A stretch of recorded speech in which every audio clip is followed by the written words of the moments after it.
Welcome! You need to do the Surrealistic Project? Well, here's where we're going to figure out how to do it. A lot of talk about it, we did it in class, I'm not going to do that now. I'm going to focus on the project. The project is a surrealistic process that we're going to try to duplicate.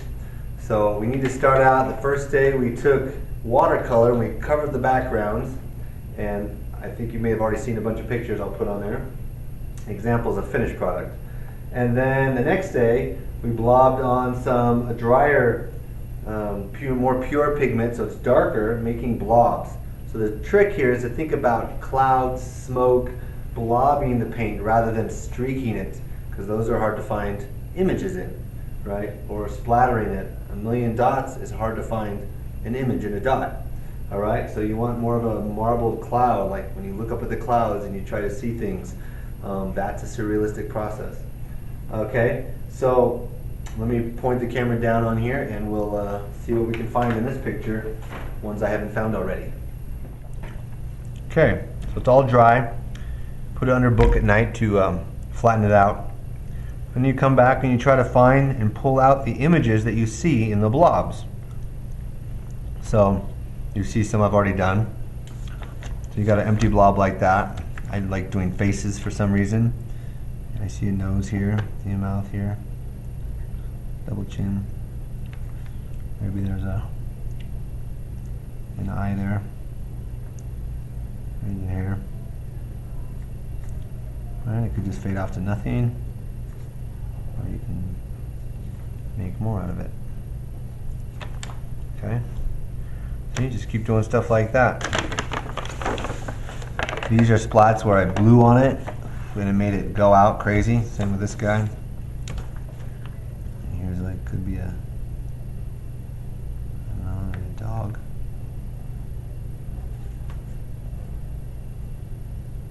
Just pause there. Goes back, and I can't seem to make anything else with that. Whiskers.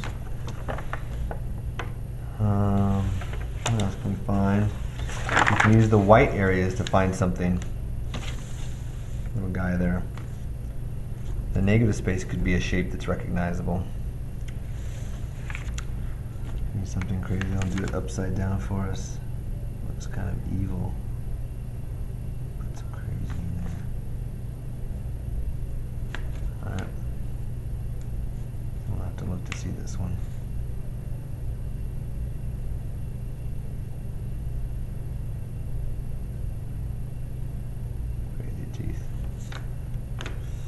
Eye palette on a bird. You can use chalk to go around and chalk areas out. That's what I did here. This was chalk, like a footprint. I think I'm seeing something here. Maybe some kind of bird. Eye there. And like a feather there, right? Comes back. Some kind of wing.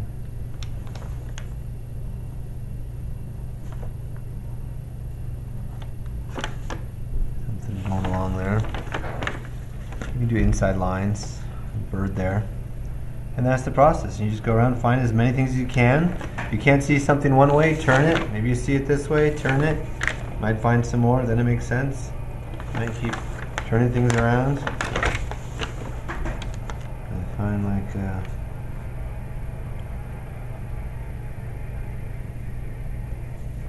kind of animal here.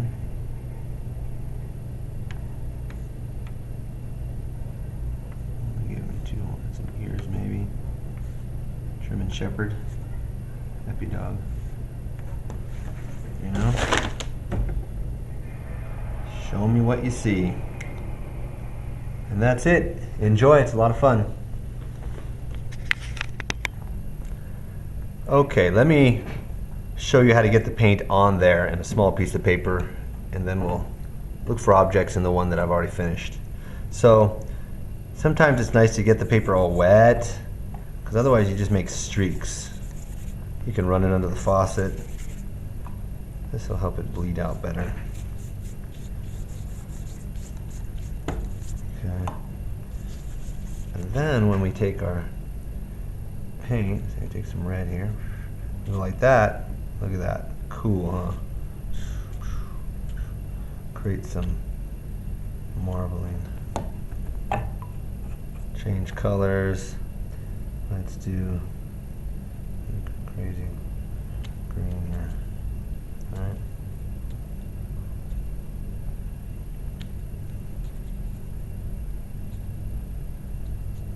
Alright.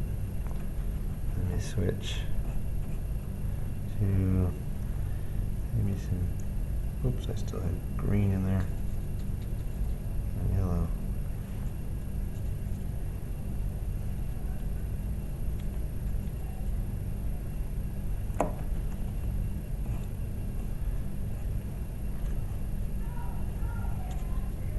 Some blue.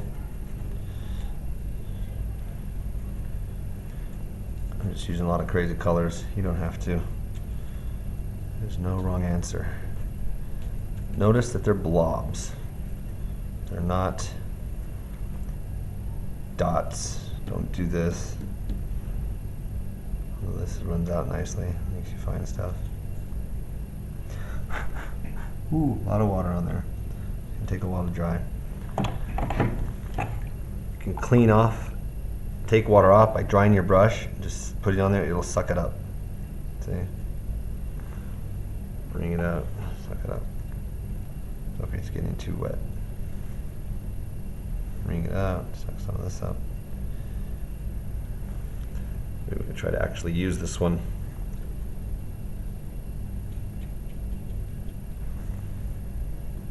You see anything already in there? Images? Maybe not.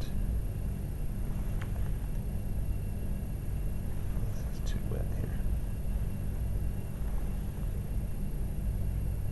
Okay. That's how you want to start. Let that dry. You can come back and put more on top of that when it's dry with sharper lines, sharper edges to it. That'll create a fun background. So let's take some other colors here. Make some interesting shapes. Just blob it out there. Alright. Take some other colors, one we haven't used yet, some orange. Pretty thick here. That's interesting. Some you can blow to create some interesting things. Here's blue already.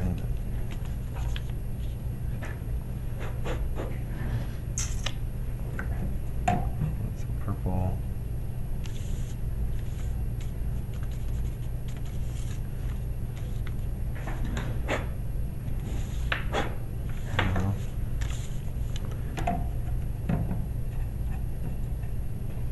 Brown over here.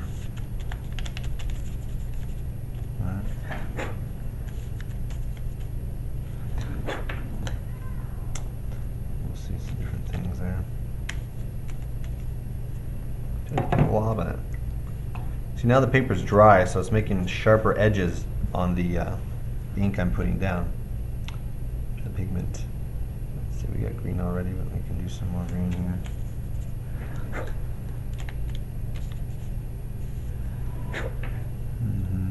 Some green up there. Alright. Trying to use all the colors here. I typically avoid black because it could deaden. You're going to be circling it in black. Here's what black will do, a nice silhouette. All right.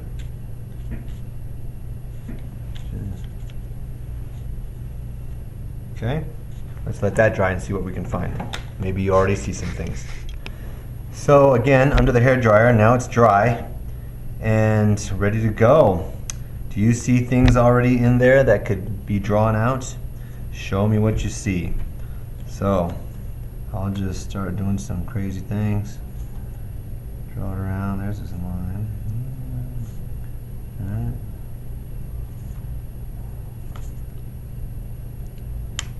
Choose. You don't have to go with that. You can go with this other one. And there's something. Saw a little creature there. Maybe that's interesting here. Don't be afraid to put inside lines. A lot of people just do this silhouette of it. I mean, things like this, you can go around the whole thing and it's just an interesting shape. It's too, I think, complicated there to be. You go around all this and it just pops it out. It's yellow.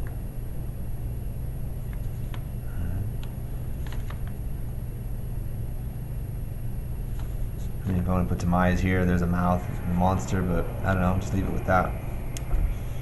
Some things are more obvious than others.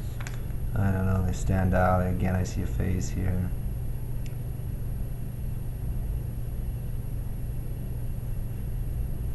What's he doing? There might be possibility to put some body and legs. There's his foot.